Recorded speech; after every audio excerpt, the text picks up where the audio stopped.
Jim? Oh, hey, Josh. What are you doing here? I was just waiting to film the next episode.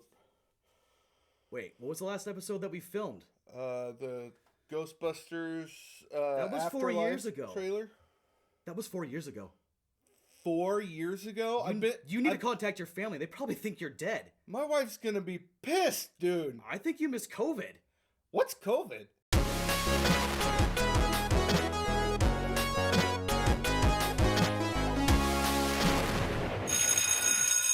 Hi, welcome back to the Back of the Class. I'm your host, Joshua Grigg. And I'm James Goodrich. And today we're doing a review on Ghostbusters Frozen Empire. Indeed we are. It has been 3 or 4 years since the last movie came out, right? Yeah, it's been a minute. Whoa. Yeah, That's weird. it is. And we have been anticipating this for a long time. I'm super excited about it. I'm so glad that Afterlife did good enough to get another movie. I think a lot of people were really worried that it wasn't going to happen. Yeah, I was definitely pleasantly surprised and excited when I heard that there was another one coming. We avoided everything on the internet. Stay away from the internet. Yeah. I deleted Facebook. I deleted Instagram because every time I would scroll on there, there'd be a picture or somebody talking about it, and I didn't want to know anything about it. spoilers. I wanted to come in completely fresh. Yeah. Talking about spoilers, though, this is going to be a spoiler-heavy review, so be aware of that, and like, comment, subscribe, and then get the heck out of here if you don't want to be spoiled. Yeah. If you don't want those spoilers. So Ghostbusters Frozen Empire is directed by Gil Kenan, and it's written by Gil Kenan and Jason Reitman. Jason Reitman directed the first Ghostbusters Afterlife. He is the son of Ivan Reitman, who's passed away, sadly. So they wrote the movie together, and then Gil directed this time around. I think Gil did a very good job. I think he's a pretty competent director. sure. I think that there were just too many plots that they were trying to balance, and I think that Sony was just trying to get the movie done. It's got to be out, Yeah. and I think you can kind of see that with the movie.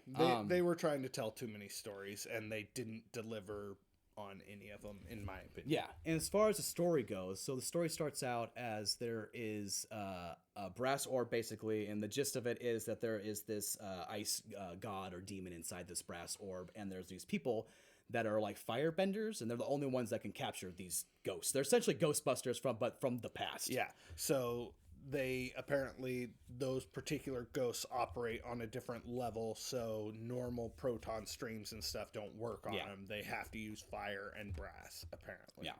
So we are introduced to the new Ghostbusters crew. It's Phoebe, it's we got Callie, Gary, Trevor. They're all in the car hunting ghosts, and it's really cool. We actually get to see the crew finally busting ghosts. Yeah, and we see some new gadgets right in those first couple minutes. There's a drone ghost trap, which was really cool.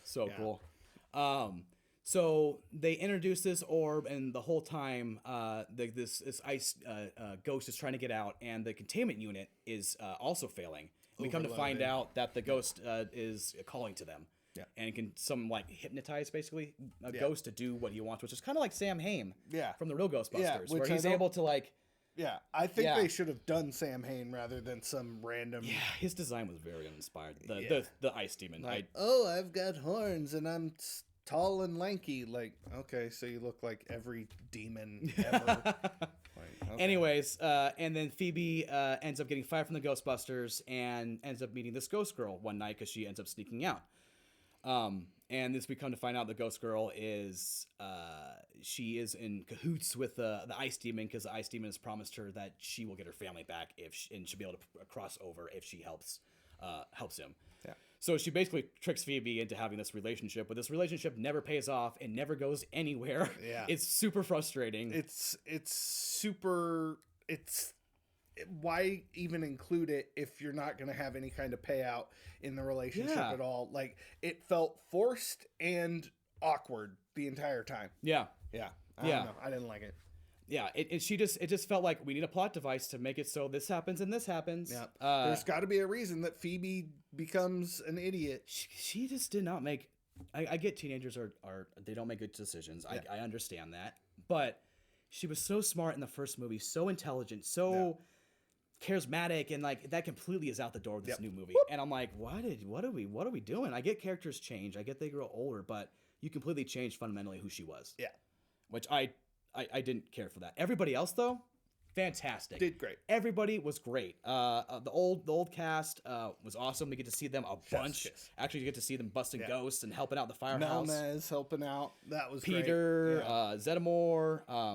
Well, this time around too with the story, we get to see Ray has a redemption story this time around. Like he's too old to be a Ghostbuster, but he still wants to be one. And so him, Podcast, and Phoebe kind of do a whole detective type subplot through the whole thing, trying to figure out what this brass ball does and why it's, what's going to happen when this thing gets out, if it can get out. Yeah, and they weave in this whole family arc of Gary Gruberson kind of trying to become a father to And Trevor that's not bad. Phoebe, I which thought that's was great. Yeah. But they didn't spend enough time on it. Yeah. It was literally just like one scene for each little plot point, and then they kind of just moved on to the next thing with the next action or whatever. Yeah. Again, I know we're dogging on this movie, but it was so good. It was still good. So much fun, guys. It is worth a watch. I don't want to spoil the end for you guys because I think that we've already spoiled a lot of it. But I want to leave some things for you guys. But it's still an enjoyable movie. If you guys have kids, take your kids to go see it. I think as fellow ghost heads, we got to support this movie if we want to get another one. And we're finally at a place as Ghostbusters fans where we're getting proton packs and wands and PKE meters and all this really cool stuff, and it's a really fun time to be a Ghostbusters fan. It absolutely is. And that's one thing that I really appreciated about this movie too, is that it did take itself in its own direction, whereas Afterlife was kind of a rehash of the original movie. This one really took itself in its own direction, and it was a bold move. Did it pay off?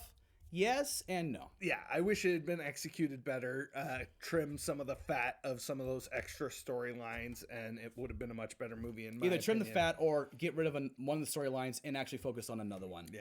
And not have so many plots going on. Yeah, I give it a solid 6.5 out of 10. Yeah, and I give it a 7 out of 10. I really think it's a fantastic, fun movie. If you are not doing anything in the springtime, please go see it with your family. For sure. It's definitely worth a joy. The only thing is Phoebe's just a little obnoxious as a character. But if you can get past that, it's awesome. It is. Oh, that's the bell. Hey, remember to come back. Same time clock. I can't say it. No, you can't. I can't say it. It's been too long. It's been 4 years since we've done this, guys. Hey, we'll be back in the next one. I'm Joshua Gregg. I'm James Goodrich. See you guys next time.